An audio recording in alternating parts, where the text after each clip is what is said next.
Day one from the Senior Bowl is in the books, and we're going to be breaking it all down. I'm not going to be breaking it down. I wasn't there, so we got to bring somebody on who was there in person to watch the New York Jets run the first Senior Bowl practice of the week. The guest is going to join us in a moment. Before we do, though, I want to welcome you in to the Jake Asman Show. My name is Jake Asman. Appreciate all of you who watch. If you like the Jets, if you like the NFL draft, hit the subscribe button on the right-hand side of your screen. You can support the channel as well by liking this video right down below. And I want to share a contest that I'm running on both my Twitter and Instagram. If you're one of the first 500 people to follow me on Twitter and Instagram over the course of Senior Bowl week, you are entered in the contest I'm running to receive a free Gustbuster umbrella. If you don't know what Gustbuster is, it is the number one umbrella on the planet. Unflippable, unflappable, unleakable. The number one umbrella on the PGA Tour. So all you have to do is subscribe to this channel, like this video, and follow me on Twitter and Instagram. And one lucky winner will get the free umbrella. So a little contest to get the Senior Bowl week started. That being said, let's bring on today's guest.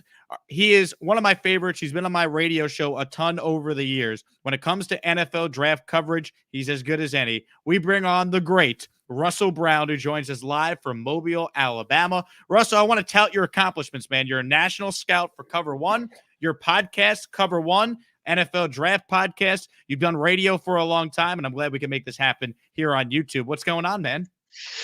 Same old, same old. Appreciate you taking the time to let me talk a little football here. Always great. And it's great doing a little bit different, right? We've never done like a live YouTube thing together before. So I always like trying new things. The radio stuff or, traditional radio is always cool, but I get it. Video is kind of the way we're going and everything. So I apologize for anybody if I look red. I said this before the show, but I think I got sunburned today. So I'll probably have to change it up tomorrow, but I don't know if we're going to be practicing tomorrow because of the rain. So we'll see what happens. You might actually need a Gustbuster umbrella then. Perfect tie-in Exactly. to what I was talking about at the top of the video. For those who don't know, and you wouldn't know because I've never said this on the air before, but Cole Thompson, who's a frequent guest on this channel, Cole's one of my really good friends in the business. Cole's the one who put me in touch with Russell when I was looking for different draft people to have on my radio show last year. So, Russ, you've been great, and I'm glad we can make this happen. So let's not waste any more time. Let's dive right into it. Your biggest takeaways from day one of the Senior Bowl, the practice that was run by the New York Jets and the Detroit Lions coaching staffs. Well, I mean, I'll just start with the Jets. I mean, they had the first run at it today, and I thought they ran with really good energy. The guys brought some noise. There was a lot of good energy from defensive linemen and Isaiah Thomas and Perrion Winfrey. I thought they did a really good job. But beyond that, I mean, it just seemed like those assistant coaches did a really good job stepping in, getting those drills going. Now, obviously, you saw a lot of 11 and 12 personnel and things like that you don't always want to see. You want to see them spread it out and do those types of things. But the Senior Bowl is going to be very basic with the offense and those types of things. So ultimately, that was the Jets as far as how they broke down practice with the Lions. There was a lot of high energy. There has to be with Dan Campbell, a lot of competition.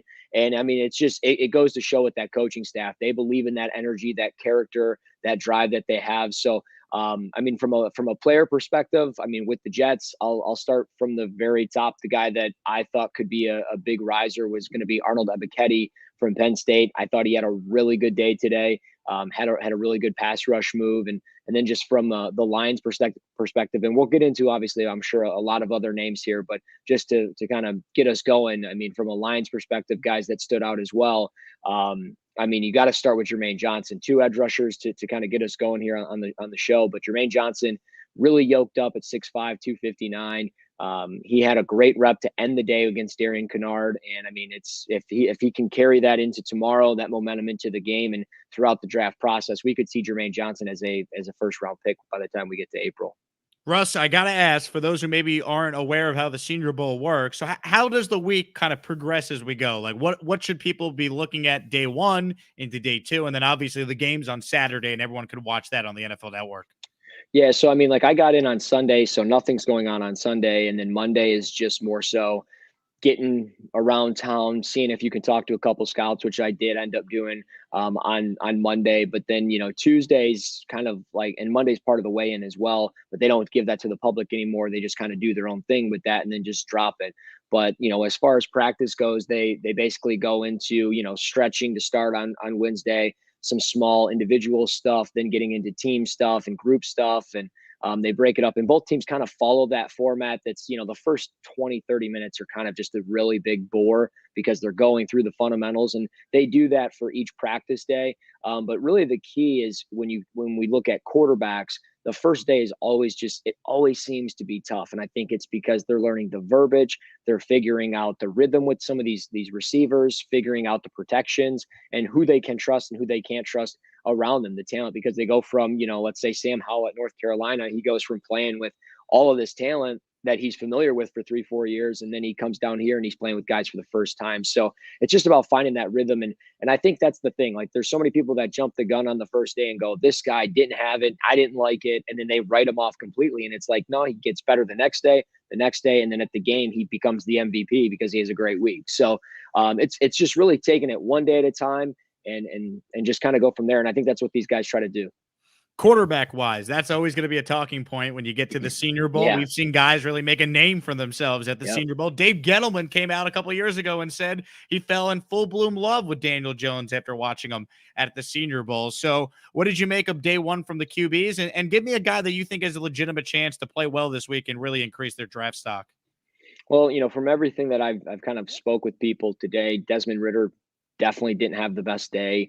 I hate saying that about the guy because I do like him, but he definitely struggled. His ball placement was really all over the place, and on tape it shows. I mean, he struggles with some throws, outside the numbers and things like that. So he definitely struggled today. But beyond that, I mean, I think Kenny Pickett was probably the most accurate, the most consistent, and I think as we look at this week, I mean, that was the headline, right? Who can be the quarterback that's going to come in and maybe solidify himself as the top? I mean, you have five of the top quarterbacks here at this event. So I thought Kenny Pickett did really well. I mean, he while people might judge him for not measuring his hands because he's got, double jointed thumbs and he wants the most accurate number possible from the combine rather than an event like this, I can respect. But from an accuracy standpoint, he was pretty top notch there. But again, we're talking simple concepts, a lot of naked bootleg stuff, a lot of, just 3-step drops and throws. So, and not a lot of complex stuff within their offense, but I thought he definitely stood out the most. And then just with Malik Willis, Sam Howell,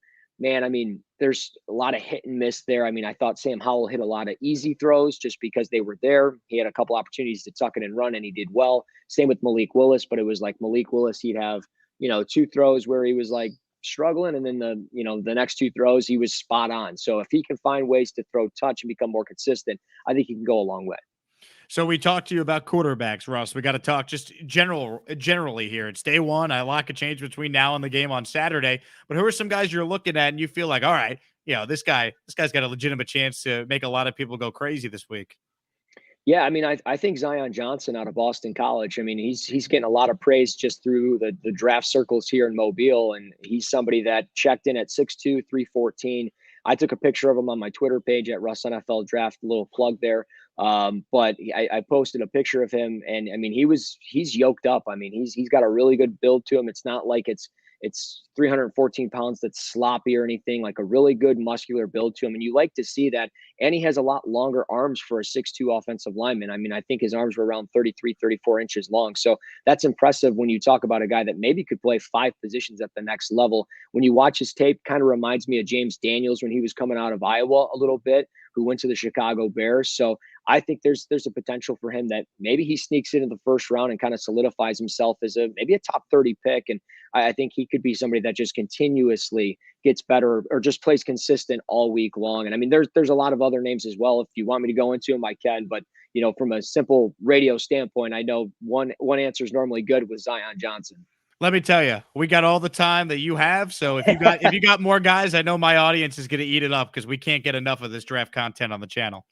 Well, for sure. I mean, like I said, I mean, Jermaine Johnson and Arnold Ebiketie stood out right away for me, but also, Dylan Parham from Memphis. He's somebody that played a ton of center reps today, played guard. He's shown that he can play all 5 positions, and he consistently, I mean, was firing out with low snap or, low pad level, great snaps, and was really being consistent with everything that he was doing. And you love to see that stuff. Guys that can be square, hit reach blocks, turn guys, flip their hips and create a hole, but also, wall a guy off. And Parham did that a ton today. So I thought he had a really good day. And Then there was two kids from Texas A&M on the Lions roster, the linebacker, and then the safety O'Neal. I mean, the safety did a really good job as far as coming up field, reading blitzes and making some plays and tackles on Brian Robinson. So I'm excited to continue to watch these guys. I didn't watch a ton of them going into this event, so being able to watch them going into,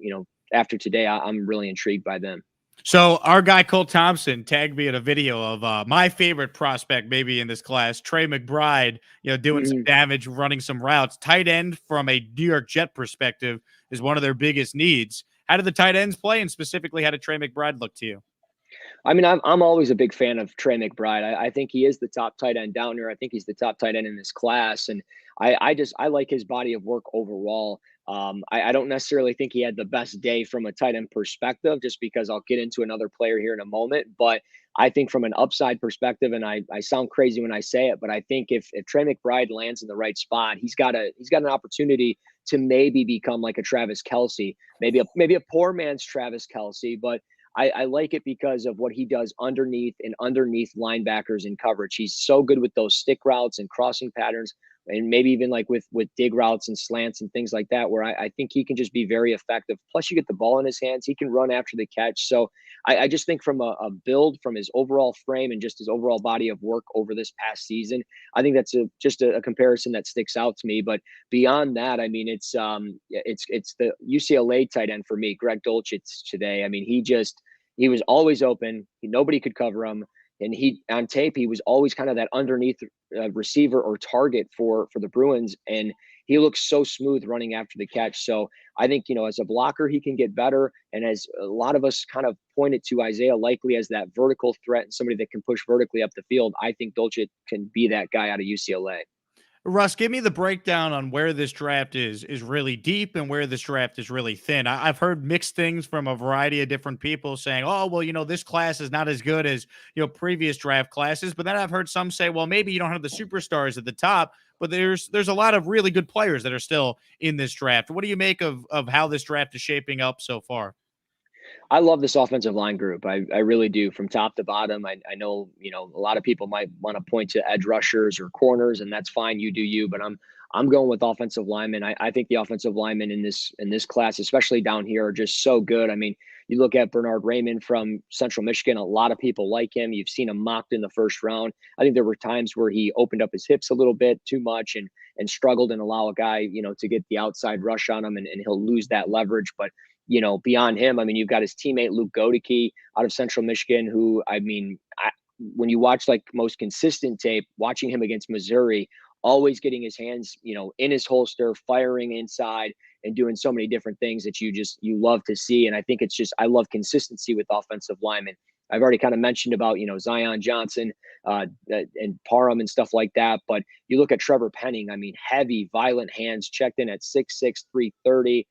Some people will post the clip of him taking Isaiah Thomas and tossing him down into Desmond Ridder. And I disagree. People are saying that, scouts aren't going to like that. Teams aren't going to like that. And I disagree. He wasn't purposely throwing a defensive lineman into his quarterback. We all know that. That's an overreaction. It's just one of those things. You love to see that violent nature, that aggressive side. So Trevor Penning, another one of those guys that I think could potentially get his name called up in that first round conversation, just because of his overall footwork, his overall athletic ability. And again, with his hands, I mean, there's so much you can work with there. At the end of this video, we'll do a little Q&A with Russ here. So do me a favor. If you're watching right now, you're just tuning in. Russell is the guest. He's one of the greats. I kid you not. This guy is a draft connoisseur. Russell Brown. Give him a follow on Twitter. We'll post the Twitter link where you can follow Russell in the description for this video as soon as we wrap up. But if you have a question for Russell, submit it in the comment box. We'll get to a couple of them at the end. He's joining us live after day one of the Senior Bowl is in the books. First practice. Russ, before we talk more about this draft, what did you think of Robert Saleh's baldness? Did you enjoy his big stature, the baldness out there on the field? Joe Douglas also bald. Like, the Jets lead the league in two bald guys that could kick your ass. So what did you think of that? Well, you know what? I did watch him actually get tripped up with either a camera person, a photographer, or something like that. He hit the ground hard. So did the photographer. Is this Saleh or Douglas you're talking about? Saleh. And Okay. I mean, he helped them up. It was good. He laughed, shook it off, and took off kind of for a little jog. But no, I mean, I was impressed by him. And I think he carries himself so well. He's so professional. And I think just what he's got going there with some of those coaches, I think, one, they respect him. They've been coaching with them. A lot of those guys, coming from San Francisco, like their offensive line coach, a lot of these guys came from San Francisco to there. So I think there's a lot of mutual respect. And I just like their format today. I mean, I really did. I thought they did a good job going from individual drills and group drills and position drills and everything. And it shapes up to be a really good day and a fun day. And it's just, I always like watching so many different ways of how they, use what's their terminology for certain drills and blocks and things like that. And it's just, sometimes it's very surreal. And other times it's just like, man, this is so cool. It's just so damn cool. Got to get your take on what the Jets should do. They got 2 top 10 picks, number 4, number 10. If you were Joe Douglas, and obviously I think free agency could certainly change the Jets' plans with those 2 picks, but just knowing what you know about this draft, what would you do if you're the Jets and you're sitting there with the 4th and 10th pick in the first round?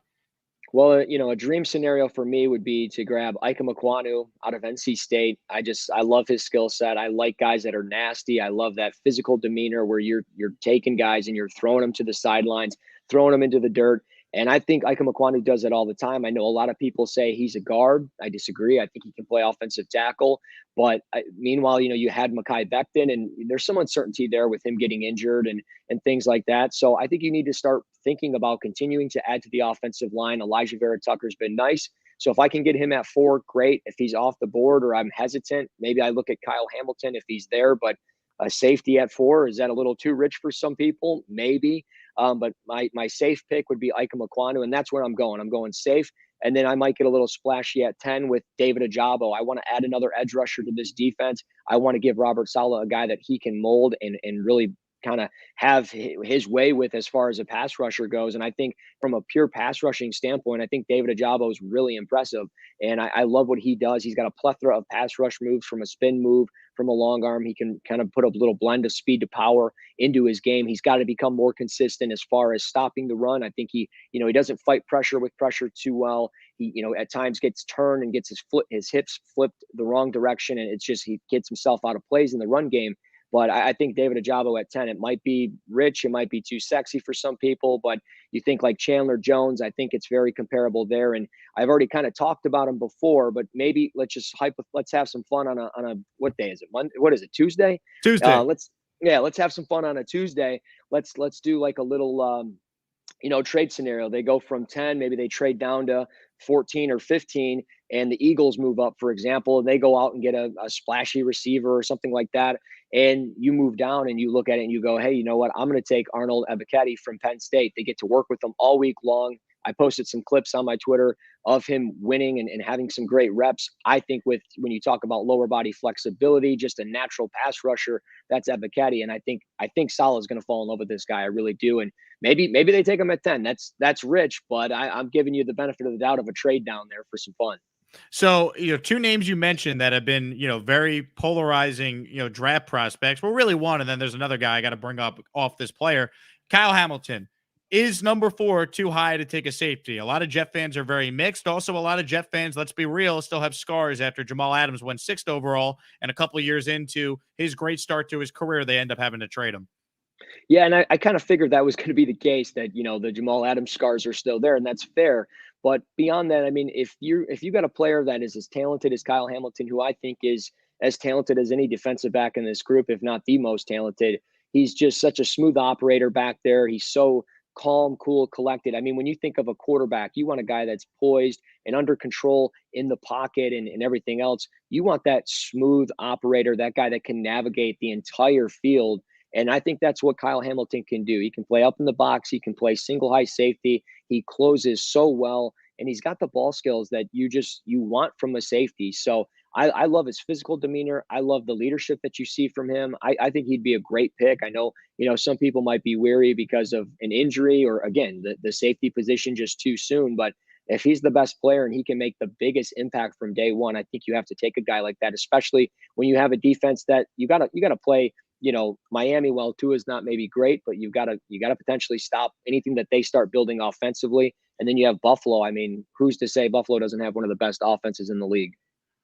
No doubt about it. So Russ, another name, just going off the theme of is it too high to take this player? What do you think of Linderbaum? Tyler Linderbaum, center. Is number 10 too high to take a center in that spot? Or if Linderbaum's there at 10, would that be a good pick for the Jets to solidify center for the next decade plus? Yeah, oh, absolutely. I mean, I think he's a phenomenal player. I think he's somebody that when you look at what he can do from a reach block perspective, former wrestler, beat Tristan Wirfs in high school. I mean, not many people can say that they did that. I just love his athletic ability. And again, from a reach block perspective, I would love to have a guy that can go from center, reaching a three technique and driving him off the ball. And I think Linderbaum does that. That's a safe pick, and I have no issues with that at all. So he's one of my favorite players in the draft. So if they ended up with him, I think that would be perfect scenario as far as rebuilding your offensive line and building around Zach Wilson. Another name to ask you about, or a couple names here. Jets have been mocked at number 10 to take a receiver in that spot. Maybe the team that takes the best receiver in this draft, Right. depending on who they view that player to be. Out of the receivers that are either at the Senior Bowl or just guys that you look at that think would make sense to be the number one receiver in this draft class, who are some guys that you think would maybe make sense if the Jets take one at number 10? Yeah, I mean, I was hoping to see like Jahan Dotson down here. He ended up opting out, so which is unfortunate. Probably, maybe not necessarily 5'10" like he's listed. He's probably more like a 5'8.5" or something like that. And he just doesn't want to get exposed this early in the draft. But beyond that, I mean, I like Garrett Wilson a lot. The more and more I watch him, I just think from a route running perspective, it's really impressive what he can do with his frame. But then beyond that, I mean, just the body control that he plays with, he makes some really acrobatic grabs, and he can just do a wide variety of things that is very impressive to me as an evaluator. But beyond that, I mean, I like Treylon Burks a lot. I know a lot of people might have him down the board because of Olave and Wilson and stuff like that. But Treylon Burks, I mean, it's rare to have a guy that's 6'4", 220 and could run, maybe, sub 4.4. It's just rare. And I think he can do that. You get the ball in his hands and he moves. So I think pushing it vertically, design plays to him, whatever you want, I think he can do a variety of things. So 10, 10 or 4 is probably way too rich, but at 10 overall, some people might say that's rich, or first receiver off the board, I should say, might be too rich, but I really don't think that's the case. But beyond that, I mean, I like Jameson Williams quite a bit as well. I think without the knee, with or without the knee injury, I still think he's potentially the top receiver in this draft. I mean, just because of how explosive he is, the value he has as a special teams player, and as a returner, as a gunner. There's just so much to love with his game, and it's unfortunate with the torn ACL. Give me a couple guys here, and we're going to do some Q&A coming up here to wrap up this video. But we know about number 4. We know about number 10 for the Jets. They also have number 35 and number 38 in the second round. Are there a couple guys that you think are first-round graded players that could slip to those spots for the Jets in the second round? Well, I mean, if one of these edge rushers fall, if they don't end up taking one of these guys, depending on how it ends up, I mean, Arnold Ebiketie could be there at 35, and if he is, I mean, I would run to the podium with him. He's got a late first round grade for me. So if they ended up going offensive tackle, or potentially linebacker, or wide receiver or something at 10, at 35, I have no issues going to get Ebiketie if I can get him, and I keep talking about him, so I promise I'll switch it up. But beyond that, I mean, maybe not necessarily late first round guys or anything like that, but I do have 2 corners here that might be rich for some. But I think teams being down here are going to fall in love with these 2 players, and that's Cam Taylor-Britt from Nebraska, the corner, and Mario Goodrich, the corner from Clemson. I think with Goodrich, you get a physical player that's listed at 6'1". He does a lot of good things in the run game. He's pretty smooth in coverage overall as far as just being in and around the football. And that's what makes him just so different. And really the last 3, 4, maybe even 5 weeks of the year, he made some really, really impressive plays that I think is what helped separate himself from some other corners, maybe on the later part of day 2. And I think he puts himself maybe in the earlier day 2 conversation now. And with Cam Taylor-Britt, great length for the position, has 33-inch arms, was 6'1", measuring in 2 days ago. And I just think he's a smooth operator as an athlete, really patient, has great ball skills with 22 pass deflections. And he understands, and this is the key, he understands what his responsibilities are in his zone coverage drops. He understands where he has to be, and then he puts so much trust within his patience and his athletic ability to get where he needs to be. There you go. Great breakdown by Russ. Couldn't have said it any better myself. Once again, Russell Brown is joining us live from Mobile, Alabama. You can see the credential around his neck. Day one of the Senior I Bowl. haven't even eaten today. I don't even know what's going on. We're gonna get you out of here in a couple of minutes. I really You're fine. appreciate You're your fine. time. You're fine. Do me a favor if you're watching right now. One, like this video down below. Likes are the only way to grow the YouTube channel in addition to subscribers. And I posted Russell's Twitter account in the comment section for this video. I'm going to add the link to the description for this video. So if you're watching it after the fact and you like what you've heard from Russ, make sure you give him a follow on Twitter so you can get more draft coverage from him. He will once again be at the Senior Bowl the entire week, including the game on Saturday. With that being said, let's end with some Q&A here. I put together some of the questions that our audiences wrote in, and let's start with this one from Keep It Simple RC. He wants to know who stood out in just terms of energy. Who stood out there? Who's making the most noise on the field? Hey, that's a great question, and I'm glad you bring in a key word, energy. I'll start with the Jets practice. I thought Perrion Winfrey and Isaiah Thomas had great energy today. Isaiah Thomas actually DM'd me. We've been talking a lot over the last couple of months, and I just told him, hey, keep bringing that energy. You and Perrion, you guys really stood out with that, and they made some plays out there, and just even when they weren't in the plays, they were getting about it. They were hyping each other up. Beyond that, Jay Sanders was kind of doing the same thing. And those one-on-ones, man, those guys get so fired up. And I posted that video of Jermaine Johnson with Darian Kennard, where they get face to face with each other and they're getting fired up. So I would say those 3 or 4 guys definitely stood out as far as terms of energy. King Joe writes in, how did Jeremy Rucker do? Every Jet fan loves Rucker. He's from Long Island. His dad is manifesting his son getting drafted by the Jets, and obviously the Jets have a huge need at tight end. Yeah, I mean, he did well. I mean, it's not like he stood out in a major way. I mean, I think when you look at more so what he can do as an inline blocker, he's going to be a consistent pass catcher when his number is called. But I mean, really, the tight ends that stood out the most were Doltrich from UCLA and McBride out of Colorado State. So I'll pay attention a little bit more to him later this week, and I'll definitely film some stuff and tag you in it, Jake, and obviously any Jets fans that want to see it. Jets gang wants to know, how about the wide receivers? Who stood out so far today? Jalen Tolbert, man, he's rocked up. I mean, the dude is 6'1", 195, former baseball player here. He's from Mobile. Was going to maybe go to Vanderbilt or Michigan State. He ends up staying home, staying at South Alabama. And I mean, he's maybe not necessarily an elite separator or an elite route runner, but he's just super consistent, and he's got a great frame, a great overall body mass and muscle to his frame, where he carries it well and he moves well for it. But he's just a great tracking ability is insane. So when you think of a center fielder, out there at Yankee Stadium or something, just tracking stuff down, this is what you think of. And Jalen Tolbert kind of fits that. And I think there's a good chance that when anything is thrown his way deep down the field, he's bringing it down. I didn't think we'd get a kicker question, but that's what we have here in honor of Evan McPherson being unbelievable for the Bengals. Any kickers that stand out in this draft? I mean, Robert, I'm sorry, brother. I'm not paying attention to kickers yet. I mean, I really don't even know who's there as far as kickers. I know the Iowa State kid that was here today, Andrew Mevis, had some impressive kicks as far as in between drills, he was out there kicking, and I saw him kick a couple into the stands. But with how much wind there is in that stadium, it's hard to say if that was all leg or if he had some help from Mother Nature. Give me your breakdown on George Karloftis, the edge rusher from Purdue. While you do that, I got to run and get my MacBook charger. Otherwise, this thing's about to crash. So the breakdown on Karloftis, and I'll be back in 10 seconds. All good. I'll carry the show for you.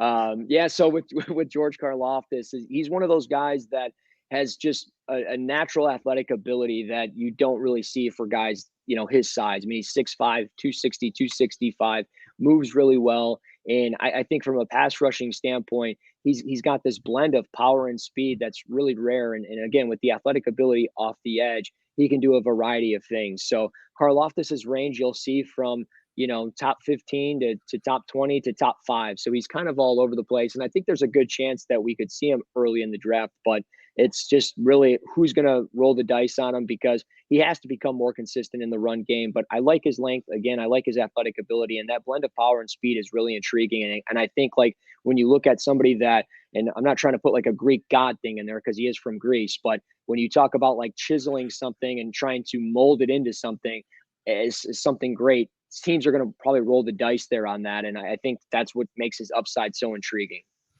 Caden Smith with the last word here. What's your view on Chad Muma? Is it Mama or Muma, Russ? I don't know if I'm saying it right or wrong. Yeah, I mean, and we can take more questions, dude. I mean, unless you want to hop off, whatever you want, I got plenty of time. So don't If you worry got about it. time, I know you got another radio hit coming up, so I didn't want to, I mean, Yeah, you're a busy man. no, I still got 15 minutes. It's no big deal. All I right, mean, well, I'm seeing all these questions coming in, and I feel I've done this a few times where I'm like, man, I feel bad for the people asking all these questions. Chad Muma, though, no, he had a great day. I think it's how you say it, Chad Muma, and he had a great day. I mean, 6'2", 232, 235, somewhere in that range. Good length. And when you think of like Darius Leonard, of when he came onto the scene and at the Senior Bowl, and I'm not comparing him to Darius Leonard, so hold on, everybody, but with him, I mean, he's somebody that really stood out as far as covering running backs out of the backfield, tight ends, and things like that. I thought Muma did a really good job with that today. So I want to see a little bit more from him in the box. How does he read, and where's his keys at, and how does he fit in the run game? But I think overall, yeah, he's going to be, probably a day 2 linebacker, but he could start right away for sure. let's stay with the linebacker questions then. And Russ is kind enough to spend some more time with us. So let's keep the questions flowing. A lot of people want to talk to Russ about the draft, and we're lucky enough to have him here on the channel. What linebackers stood out? Could be day 2 gems. Yeah, Brian Asamoah from Oklahoma was really impressive. His athleticism really stands out, but he made some really impressive plays. There was a catch from Connor Hayward where he went and made a catch and put some moves on him. But as he was going upfield, Asamoah didn't quit on the play. He went in there and stripped out the football. So I love guys that have that type of effort, that no quit attitude. And he might not necessarily be, that gem from day one, but I think down the road he could become that potential guy that, puts up 80 tackles with an couple picks and everything like that, and a couple sacks and whatnot for your defense. So Asamoah from Oklahoma is certainly that guy. Siegel North, another question about linebackers. Devin Lloyd, a lot of people think he's maybe the best linebacker in the class. Could he be a top 10 pick? Is it crazy that the Jets took a linebacker at number 10? It does not. I mean, it's really not that crazy of an idea. He's so versatile. When you watch him play, he's somebody that can play off the edge, which you love to see. You think back to like Micah Parsons or something like that, but he can also go in the middle. He can cover not necessarily slot receivers, but he can go out into the slot, cover kind of that hook to curl area to the flats, things like that. So I like what he can do, but I think as a blitzer rushing off the edge, that's where you're going to probably get the most bang for your buck. But at 6'3", 235, 240, it's really impressive how well he moves. I wish he was down here. He ended up opting out. Every year there's a handful of guys that opt out for whatever reason. It could be injury, it could be just preparing for the combine, it could be whatever, but he's not here this week, so it doesn't necessarily hurt him, it doesn't necessarily help him. If Nakobe Dean was here, I'd say it'd be hurting him, because I prefer Nakobe Dean over Devin Lloyd. That's just me personally. I think Nakobe Dean's got the range. He's got that sidelines to sideline ability that you love to see. And when I say an effective blitzer, I don't think anybody blitzes as good as Nakobe Dean. We got 2 questions here that are related. Alex wants to know specifically about Brian Robinson Jr., the running back. And then I see Jets Gang writes in, did any running back look good? So break down the running back group. What did you make of day 1 at the Senior Bowl from the running backs? Well, for starters, Brian Robinson is without question, I think, the best running back here. James Cook would have gave him some run for his money there, but James Cook opted out of Georgia, which is fine. But Brian Robinson, great size, 6'1", 220, just so surgical, man, as he approaches the line of scrimmage. It's so rare to see somebody his size be able to move and cut the way he does. So is he as good as maybe Kenneth Walker or maybe even Isaiah Spiller? Maybe not, but overall, I think he's gotten a lot better these last couple of weeks to end out the year of the regular season in college football, but also just here in Mobile. He had some really impressive cuts today. So I like his frame. I love how he's running forward. And then beyond that, I mean, Rashad White, I should say, out of Arizona State, smooth operator. Jim Nagy's been saying that for months and months about White out of Arizona State, and he's not lying. I mean, he does a great job just pressing, finding the hole, and then hitting it. And he's smooth. He had a great day. And when we talk about overall days that might get overlooked because of these, sexier picks, because running backs don't matter anymore, but White definitely matters, and he did a great job today. What round is the earliest you see a running back going? Could anyone crack the first round, or do you think it's second round for the earliest? I mean, if we're in Vegas right now, me and Jake are, sitting at, a machine somewhere, and we're like, yeah, safe pick, let's go second round. I would go there. But I think I really do think Kenneth Walker, there's a chance somebody, maybe like Miami or something, looks at him. And I think there's some teams out there that could potentially look at him in the back end of the first round, just simply because you want to potentially get a guy like that with the 5th-year option, just to maybe save yourself from having to worry about a huge contract extension in 4 years rather than 5. Big Al wants to know about Cameron Thomas. Will he fall to round 2? I think so. Me personally, I'm not his biggest fan. I know a lot of people that love Cam Thomas. The big thing with Cam that just kind of sucks with him is his production is so much, as far as you saw him seeing quarterbacks roll away from him or rolling to the right or left that he's at, and he's going there and getting that. So that's where a lot of his production came from, not necessarily him generating it himself. I think he could become a little bit more consistent in the run game as well. But I mean, there's a lot of tools to work with there. There's good overall size. But when I look at some of the edge rushers today, I thought, maybe there would be a little bit more mass to him and his overall frame. Not saying he's bad, not saying he can't go in the first round, but just me personally, it's just not for me. But second round, absolutely, I'd be comfortable with him. Hawk made this point, and I want to bring it up on the show here, because when Cole came on my show on Friday, we talked about Nakobe Dean, and he described him as an absolute piss missile. Is that what you see when you watch Nakobe Dean play?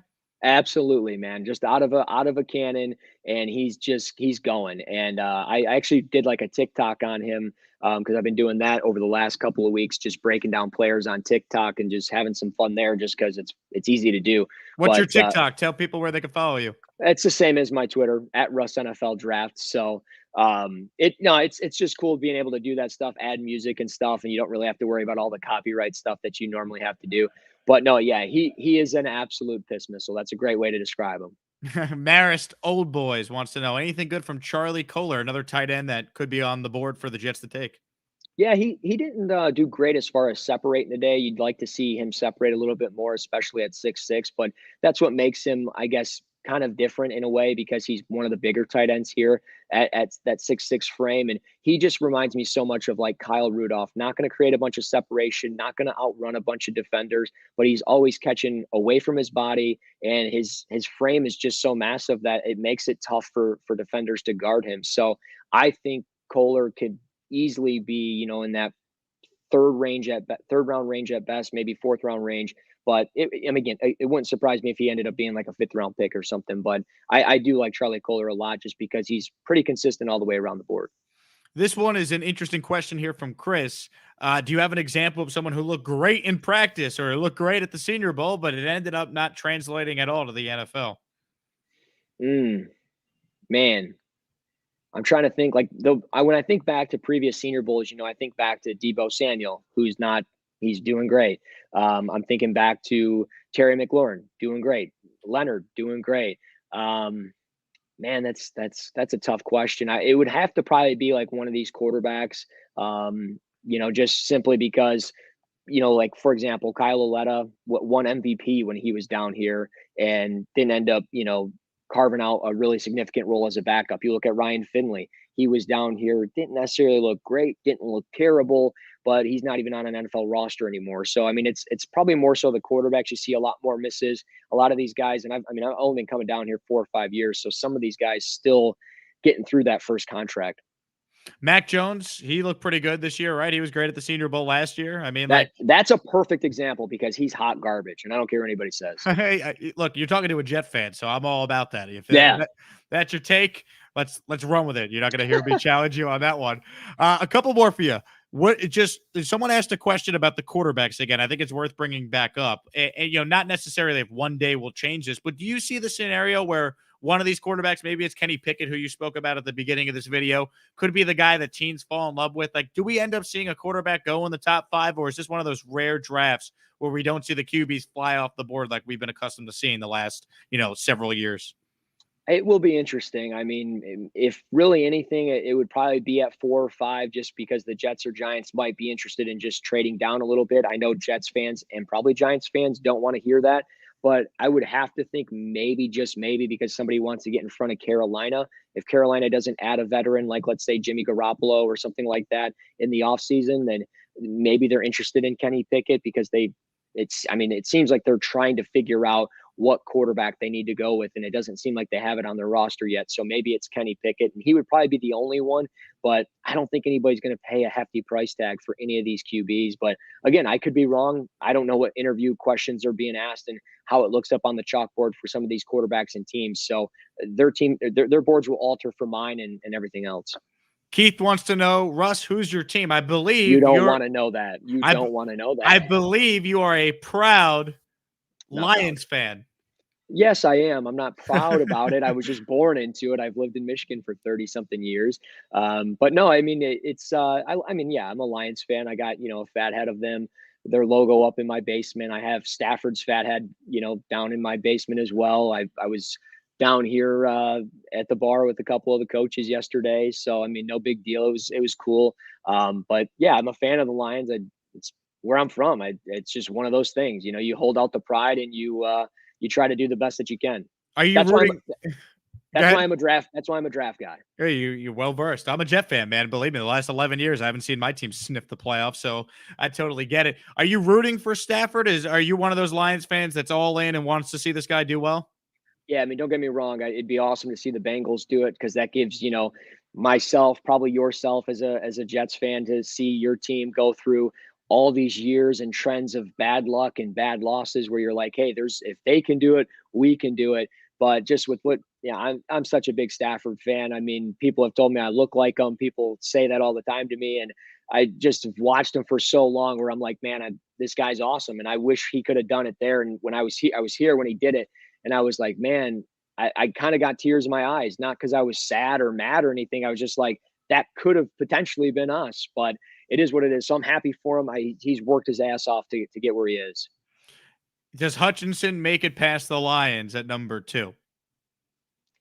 No way. And I would be stunned. I would be stunned. I mean, I think it's really Kayvon and Hutchinson 1 and 2. Maybe Jacksonville surprises us with like Evan Neal, which is fine. Go do you and protect Trevor Lawrence. But if anything, I think Hutchinson just screams Detroit Lion. I could be wrong, but that's just what I think. So the Jet fans' dream of somehow Hutchinson or Thibodeau being there at 4, you don't see that happening?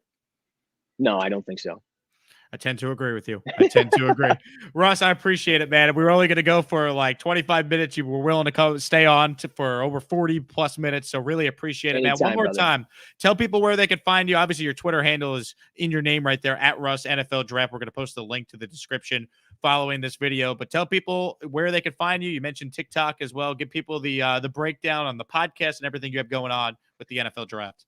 Yeah, for the Cover One NFL Draft podcast, you can find it really wherever you get your podcasts: YouTube, Spreaker, Spotify, Apple Podcasts, literally anywhere. Again, yeah, my Twitter handle is there as well as my TikTok handle at Russ NFL Draft. So I'll definitely do this again anytime you want. But it's always fun talking draft, and I mean, it's officially draft season, baby. So let's go. There we go. Forget the Super Bowl. We got the Senior Bowl this week. Right.